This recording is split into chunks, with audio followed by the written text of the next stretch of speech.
I do something that my friends find weird.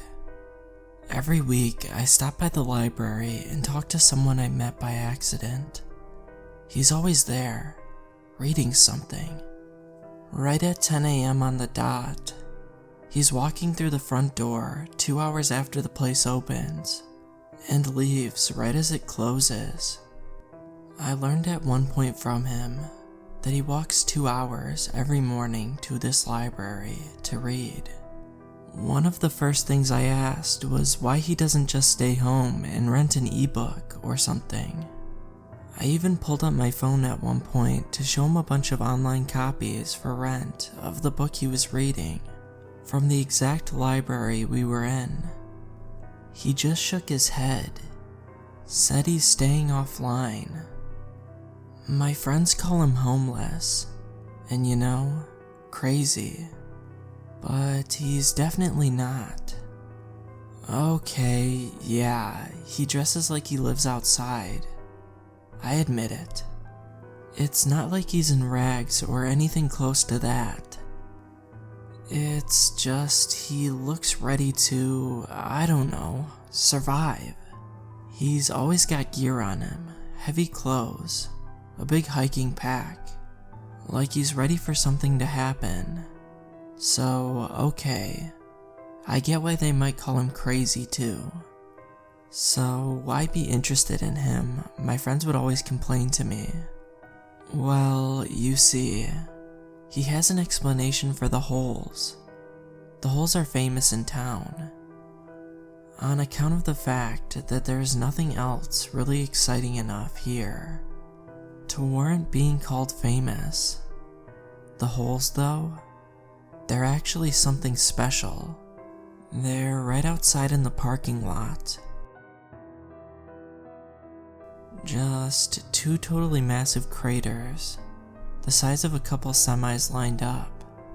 It's impossible not to notice at this library, since pretty much half of the parking lot is unusable because of these things, and anyone who visits complains about it.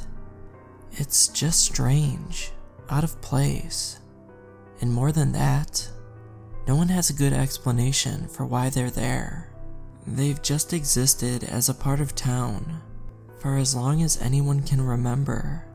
It's the subject of a ton of rumors. The smart ones say that it's obviously some sort of ditch that the local government lazily poured concrete into.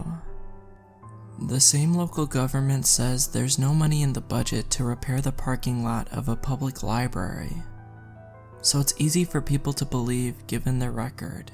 It's the worst kind of explanation, the one people hang on to, so they don't have to think anymore about the world around them, and instead just blame the usual suspects and leave it at that.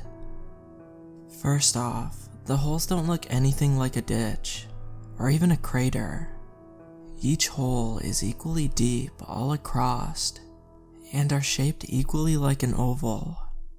A hole from a meteor, or a boulder, or a ditch, or whatever you think was there, isn't going to be mostly even across.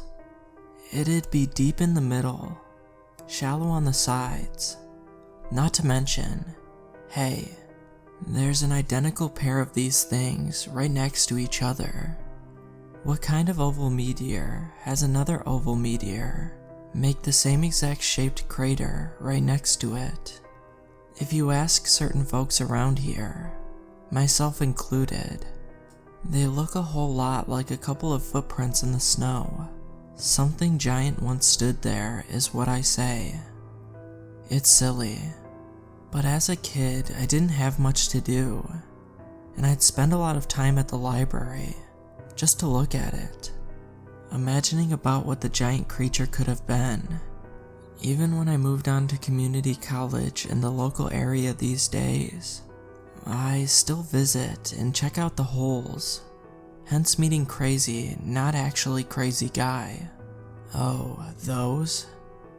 That's where the alien stood. He'd tell me, not even looking up from his book. I'd say, staring at him. Maybe he's someone you should stop talking to a couple minutes into a conversation, I thought. Someone you're supposed to realize is just nuts, and listening to anything they're saying just makes you, yourself, go more crazy. I can't help talking to him more though. What makes you say that? I was there, he said.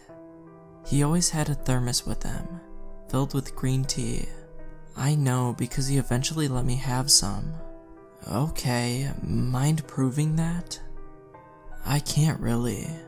They made it that way. But there's a couple things I can tell about you, just by looking at you. Okay, shoot, Sherlock. Nothing about your actual history or job or anything like that. Well, for the most part. But I do know you probably play sports. Your right ankle has underdeveloped muscles compared to your left. Probably the result of a recent injury. You have a birthmark on your left thigh. Your eyesight isn't great. -3 in your right, -4 in your left. And astigmatism. Your blood type? B+. Your family has a history of ADHD, but your case is relatively mild. That was what made my jaw drop. What told me my gut feeling about this guy was right, and that he was the real deal. Yeah, maybe he'd guess 1 or 2 of those things, but all of that stuff? Are you stalking me? No. I actually don't even know your name, he said, a little bored, a little exasperated at my rapid-fire questions. The way he said it, I believed him. So, what are you doing to me? Facial recognition? Looked me up in some medical database. Wait, what's my social? He paused from his book, soaking in the first question and barely acknowledging the rest. It was the first question that seemed difficult for him to answer. They gave me a sort of sight. I can see your biological makeup, your RNA, DNA, cells, flesh and bones on a molecular level, or at least understand it just by looking at you. So no, I can't tell you your social security number, he said, placing his book on the table, and in favor of a science journal he had picked up previously, flapping it open. I was quiet for a bit, then spoke. Man, I don't even know my own blood type. It's B+. I let the taps of the library computers and the shuffling of library residents fill in the silence as I chewed on the information overload I had just received. They, meaning aliens? Yeah. He'd quip over his thermos, taking a quick sip before dropping it back down on the library table. You're an original too, he continued. Makes your biological makeup easier to see, or at least more noticeable. An original? A bunch of people just spawned by them, after the whole disaster. You were from before, among the ones that weren't too messed up to fix.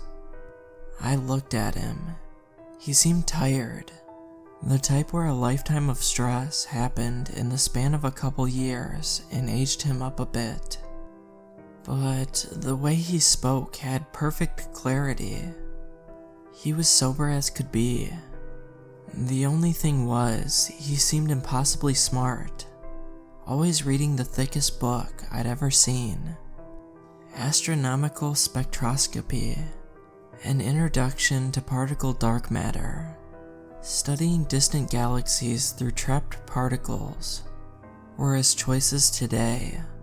One time I quizzed him, grabbed a book from his finished pile, flipped to a random page and asked him a question from it. He looked at me, smirked, and recited the entire chapter word for word. You assume I think because you're young. that everything around you is looked at constantly. Every little system is monitored by someone. Every little phenomena written down and eventually understood. Reality is as it seems.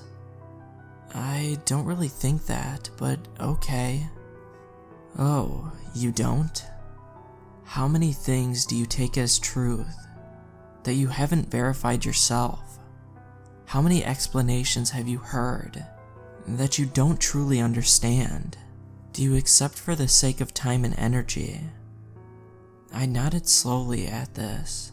I'm not saying you're not nuts, but I've been noticing a lot, especially as I get older, that people tend to accept bad explanations, especially for the holes. Yes, he nodded along. That's why aliens got away with the whole thing. What did the aliens look like? They must have been big considering the size of the holes. He leaned back slightly, looked up at the ceiling, brow furrowed, like he was thinking of a bad memory. Well, in the beginning, it was just the one, and it was huge. We thought it was a meteor initially when it landed in New York, since it pretty much obliterated it. We started to figure it out when anything not destroyed in the initial impact also died out, when the alien wouldn't let the fire trucks and ambulances in, when the fire spread and the food ran out, no one could leave, when it basically turned into a living hell. I didn't say anything. Certainly didn't mention I was pretty sure New York was doing just fine, aside from some flooded subways and some rain, and let him continue. When I saw it on TV, I wasn't like I am now, but even I knew then it was dimensionally abstract and far beyond the limit of human observation. The first thing I realized, other than that it was of course enormous and the size of a skyscraper, was that the alien was a humanoid. It had long, thin stalks, which I guess were supposed to be legs, which held up a blobbish and comparatively smaller torso. Its arms were similarly oversized. They hung down to where its knees would be, I suppose if it had them. As for its skin, well, it was special. To the naked eye, it would initially appear to be gray, but if you looked at it longer, the transparency and color would constantly force one's eye to adjust different distances and spectrums of color in a way that didn't feel fully observable to the beholder. This interaction we later found went beyond just our ability to see, as viewing the alien for even a short amount of time invoked high amounts of stress and disorientation. The longer you looked, the more damaging and lasting psychological pressure you were exposed to. He paused. I knew a lot of good men and women that were forced to look at it. Minutes to us was years of agony to them. Some people said it was making them look into other dimensions. All I know is it's not what they deserved. He spoke quietly. I tried to be respectful. So gray and human looking? Yes, he interrupted. Its overall shape resembled the big-headed, black-eyed alien from science fiction. I believe it chose to appear that way, for the most part. Why would it do that? It wanted to make real life a parody. A big gray alien landing in New York. The thing hated us. Hated everything about us. Hated our movies, our music, our words and writing, our culture, our biology, our creation. It wanted to mock us. Do you know why it hated us? He paused. We dared to think we understood things. The things we make. The thing that makes us reflect this. as something that really did understand things. That pissed it off. So, how come I don't remember any of this? The aliens were just here yesterday, right? And I just forgot? You were made to forget. And the others, the non-originals, they were made without those memories. It sometimes manifests as deja vu visions, or other psychological phenomena. Scientists chalk up to your brain running random simulations and just hitting a match with reality. I assure you, there's no such coincidence. So, some people are fakes? I'm not. But some are made by the aliens?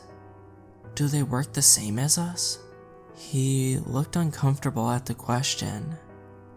I don't know, but they're mostly imperfect. I keep my distance from them, but a lot of the people you know aren't humans as you traditionally know them. They're indistinguishable for the most part. I've seen originals and non-originals in relationships with families. Most of them are okay. Most? You ever see one of those monsters on TV? I'm talking about killers, serial killers. Those true crime shows seem to be popular nowadays. Have you ever learned about one that just didn't turn out right? And there's no reason why. No biological illness they could point out. The perfect parents, great childhood, and yet, still decided to do the unspeakable. He didn't wait for an answer to any of his questions. Those ones are always the ones the aliens made. I shifted in my seat, ready for an uncomfortable answer. Am I, or any of my family, these fakes? I don't think so. What about maybe later, he said, cutting me off. Then something weird happened. He nodded subtly, slightly to his left, at an aisle behind us. I turned and looked slowly. There was a guy standing in the aisle, tall, but otherwise average looking. But something felt off about him. The same way you sometimes see one of those human robots and feel weird about it. Something was missing. What kind of messed me up, what I didn't like at all, was that he was clearly faking looking at books in the aisle. His search was totally aimless, like he was just picking random shelves to look at, and pretending to read a book on it before moving on. A couple of seconds passed, and his fake search moved him another foot closer to us. How the hell did he get so close to us, and so quietly? I made eyes at the crazy, not crazy man. Is he one of them? The look he gave back was clear. Yes, leave. So, I'm going. I'll catch you next week. I'm always here.